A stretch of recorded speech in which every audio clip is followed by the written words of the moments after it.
It states, aware of the suffering caused by exploitation, social injustice, stealing, and oppression, I undertake the training to not exploit others or any aspect of the environment, and form the intention to bring forth loving kindness, learning ways to work for the well-being of people, animals, plants, and minerals.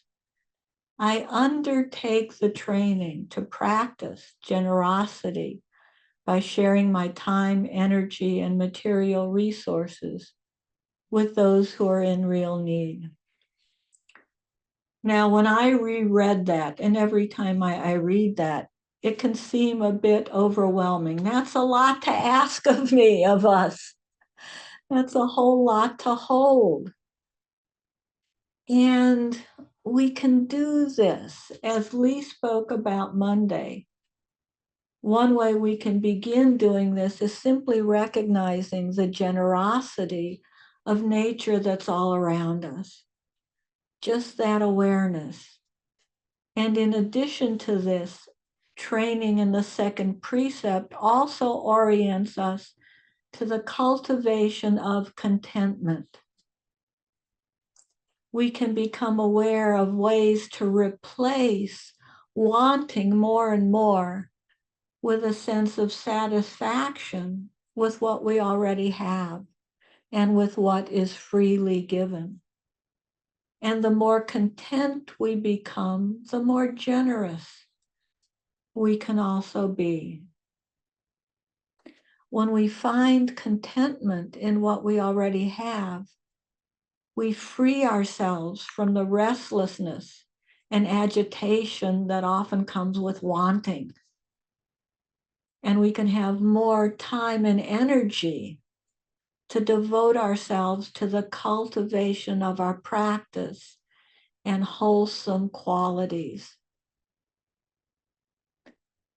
The Aryavamsa Sutta, the discourse on the traditions of the noble ones, talks about monks being content with the alms or the food that is given to them, with the lodgings that are freely offered to them. And also, and I hadn't quite remembered this, with whatever cloth is given for their robe.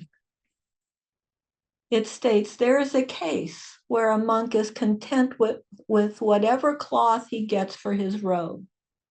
He doesn't do anything harmful for the sake of obtaining this cloth.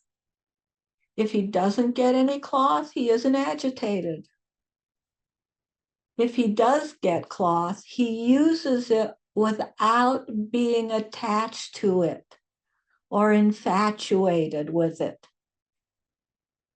He is guiltless, seeing the harms that attachment can bring, and he discerns how not to get caught up in them. He doesn't take pride in himself or judge others because he's able to be content.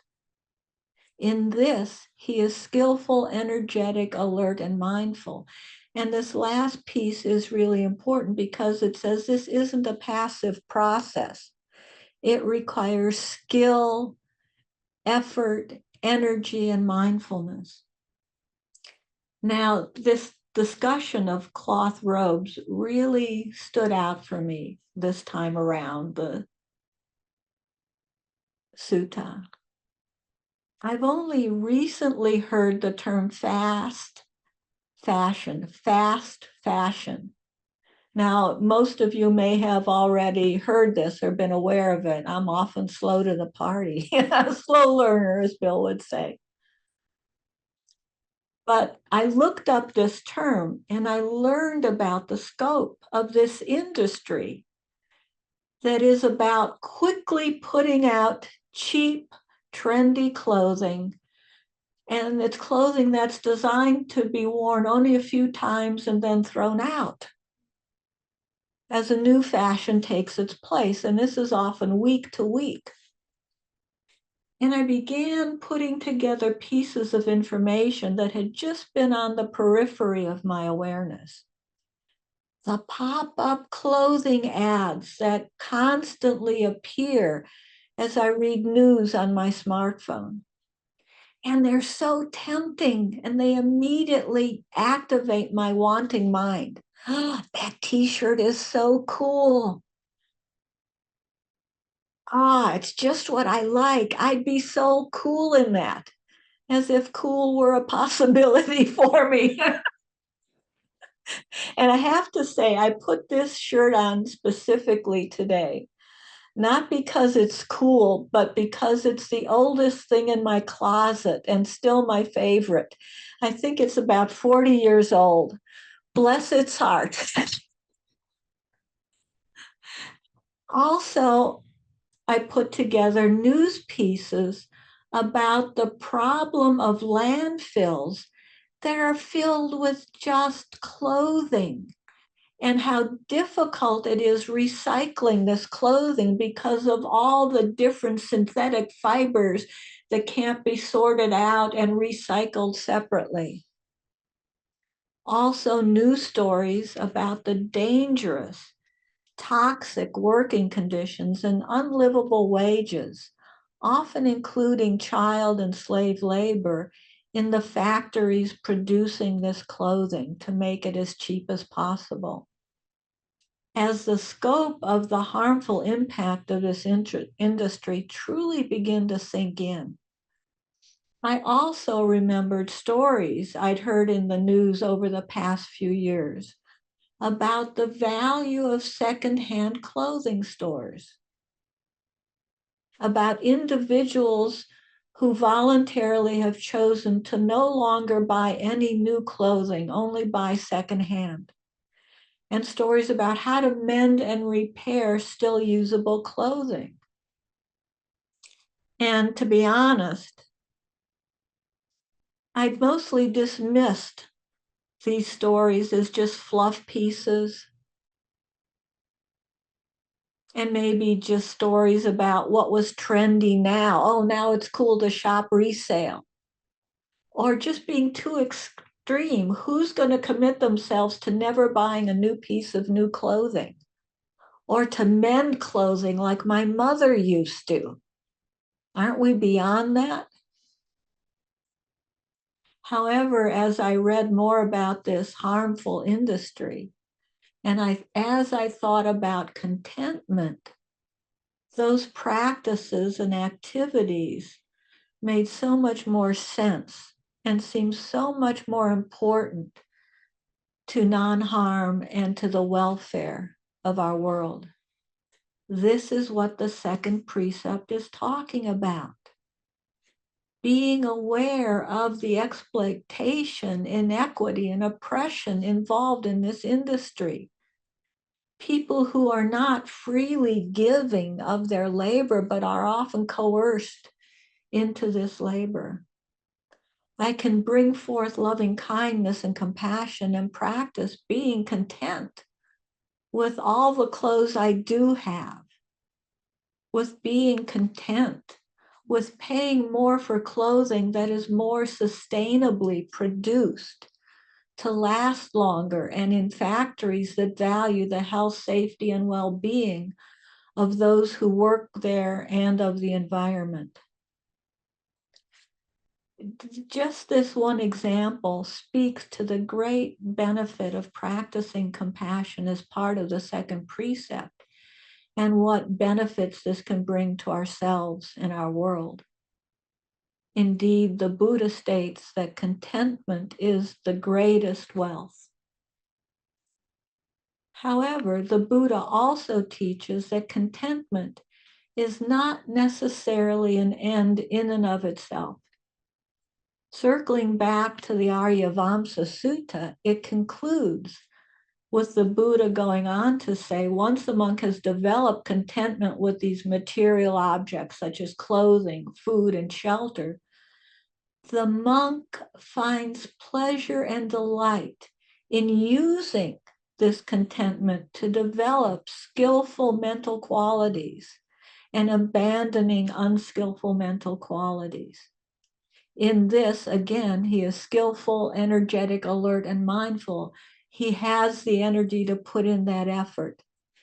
Here, the Buddha is reminding us that contentment provides the steadiness that is a foundation for our practice, but not the end of our practice.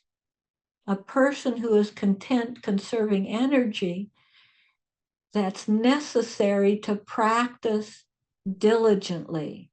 A contented person knows they already have their material needs met. They don't have to waste or steal time, resources, physical or mental energies seeking happiness through external sources like material possessions, power, prestige. And the Buddha takes this one step farther and also recommends that we shouldn't feel readily content even with our achievements. In saying this, the Buddha recognizes contentment contains the risk of being without a goal or without direction and may become a hindrance if we choose to simply stop there. It can be tempting to want to cling to just being content and happy. Isn't that what this is about? We may not want to put energy into anything that requires difficult effort, or we may want to push away or be blind to anything that creates discontent and discomfort, like awareness of the fast fashion industry and the impact of our clothing choices. We have to ask ourselves and be able to discern, am I hiding in contentment? And is it wobbling toward complacency and laziness? Am I clinging to just holding on to ease and resting on my laurels and being unwilling to explore new or challenging areas for growth and awareness? The Buddha would not have attained enlightenment if he'd only been content. If he had been content with the pleasures and comforts of his palace, he would never encounter the truth and reality of old age, sickness, and death that led him to pursue a path to alleviate suffering. He learned to be content with very little in the way of material goods and achieved the highest levels of absorption and concentration through working with the master teachers of his day. But if he'd been content with just this accomplishment, he would have simply remained with these teachers and not continued on in his more difficult and solitary quest and finally achieved enlightenment. We can practice being content with what we have in our lives as a foundation that allows us to energize and grow our practice. In this way, we can appreciate contentment as well as honor our non-content as a potent energy to encourage the continuing development of our practice and keep us moving on the path. The Buddha did this. We can too. We can find the joy in both being content and being inspired by our non-content. Thank you so much for your kind and generous attention. So let's practice holding both, setting our foundation of contentment and taking joy and delight in our inspiration of non-content. So starting out, bringing some contentment into our bodies as the foundation, as we always do. Oh, if it feels comforting to you, stretching in any way that allows some ease and contentment into our bodies. Just noticing what is that embodied experience of contentment, of being good just with what is, even if it's a bit of discomfort. How might I be content with that? It just is. It just is. Let me be okay with what is as enough as a starting point without wanting anything else but what's here in this moment. Perhaps twisting,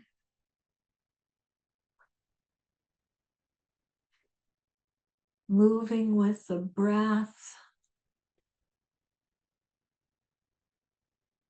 and noticing what feels contenting, and simply savoring a breath as the body moves towards a place of a bit more calm and ease.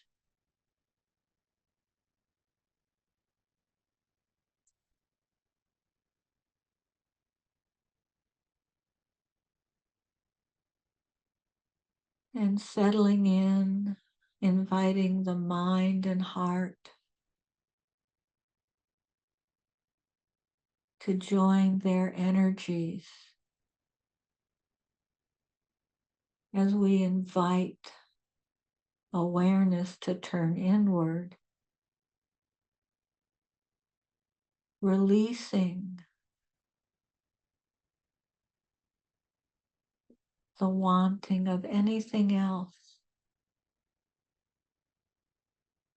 but the breath in this moment as an anchor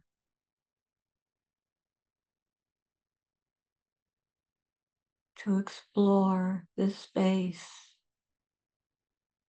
of quietness, stillness in this moment.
Notice when the mind gets caught up in wanting to be elsewhere, doing something else than what's right here, right now. And simply reorient the energy to contentment and caring about just what is present in this breath, in this moment.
And in the last several moments of this practice, perhaps sprinkling in gratitude for whatever contentment has arisen, and also just seeing what bit more